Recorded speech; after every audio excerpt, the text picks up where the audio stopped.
Assalamualaikum warahmatullahi wabarakatuh. Perkenalkan, nama saya Syafira Nur Fitriani. Saya dari kelas 10C, mapel pelajaran PPKN. Saya di sini ingin menjelaskan materi tentang sistem pembagian kekuasaan Negara Kesatuan Republik Indonesia. Bagian 1. Macam-macam kekuasaan negara. Sebelum saya jelaskan macam-macam kekuasaan negara, saya akan menjelaskan apa arti kekuasaan. Kekuasaan dapat diartikan sebagai kemampuan seseorang untuk mempengaruhi orang lain supaya melakukan tindakan-tindakan yang dikehendaki atau diperintahkannya. Selanjutnya, sebenarnya berapa sih macam-macam kekuasaan negara itu? Sebenarnya, kekuasaan negara itu ada banyak macam. Menurut John Locke, sebagaimana yang telah dikutip oleh Rianto, kekuasaan negara dapat dibagi menjadi 3 macam, yaitu yang pertama legislatif, yang kedua eksekutif, dan yang ketiga federatif. Yang pertama kekuasaan legislatif, yaitu kekuasaan untuk membentuk dan membuat undang-undang.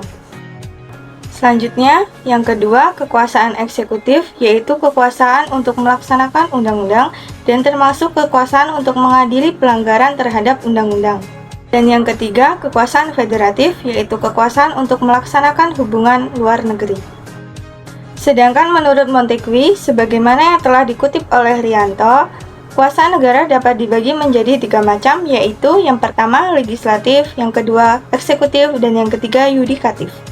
Yang pertama kekuasaan legislatif, yaitu kekuasaan untuk membentuk undang-undang. Selanjutnya yang kedua kekuasaan eksekutif, yaitu kekuasaan untuk melaksanakan undang-undang.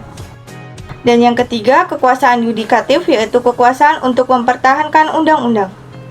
Selanjutnya kita ke bagian yang kedua, konsep pembagian kekuasaan di Indonesia. Bagian A, pembagian kekuasaan secara horizontal. Pembagian kekuasaan secara horizontal yaitu pembagian kekuasaan menurut lembaga-lembaga tertentu seperti legislatif, eksekutif, dan yudikatif menurut Undang-Undang Dasar Negara Kesatuan Republik tahun 1945. Kekuasaan negara diklasifikasikan menjadi 6, yaitu yang pertama, kekuasaan konstitutif, yaitu kekuasaan untuk mengubah dan menetapkan undang-undang dasar. Kekuasaan ini dijalankan oleh MPR sebagaimana telah ditegaskan dalam pasal 3 ayat 1 Undang-Undang Dasar Negara Kesatuan Republik Indonesia tahun 1945. Yang kedua, kekuasaan eksekutif, yaitu kekuasaan untuk menjalankan undang-undang dan penyelenggaraan pemerintahan negara. Kekuasaan ini dipegang oleh Presiden sebagaimana telah ditegaskan dalam pasal 4 ayat 1 Undang-Undang Dasar Negara Kesatuan Republik Indonesia tahun 1945. Yang ketiga, kekuasaan legislatif, yaitu kekuasaan untuk membentuk undang-undang.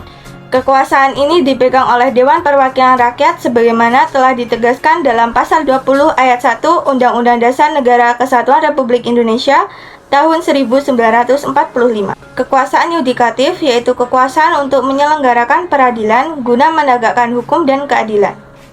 Kekuasaan ini dipegang oleh Mahkamah Agung dan Mahkamah Konstitusi sebagaimana telah ditegaskan dalam pasal 24 ayat 2 Undang-Undang Dasar Negara Kesatuan Republik Indonesia tahun 1945. Yang kelima, kekuasaan eksaminatif atau inspektif, yaitu kekuasaan yang berhubungan dengan penyelenggaraan pemeriksaan atas pengolahan dan pertanggungjawaban tentang keuangan negara. Kekuasaan ini dijalankan oleh Badan Pemeriksaan Keuangan sebagaimana telah ditegaskan dalam pasal 23E ayat 1 Undang-Undang Dasar Negara Kesatuan Republik Indonesia tahun 1945.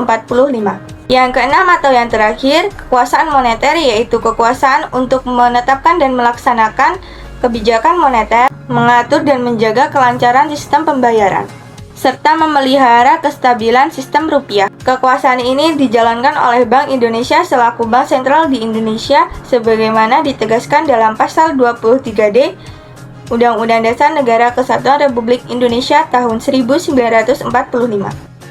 Oke, lanjut ke bagian B, pembagian kekuasaan secara vertikal. Pembagian kekuasaan secara vertikal yaitu pembagian kekuasaan antara pemerintah pusat, yaitu nasional, dan satuan pemerintah yang rendah, yaitu pemerintah daerah. Sekian penjelasan dari saya tentang materi PKN ini. Apabila ada salah tutur kata yang keluar dari mulut saya mohon maaf yang sebesar-besarnya. Saya akhiri. Wassalamualaikum warahmatullahi wabarakatuh. Thank you for watching.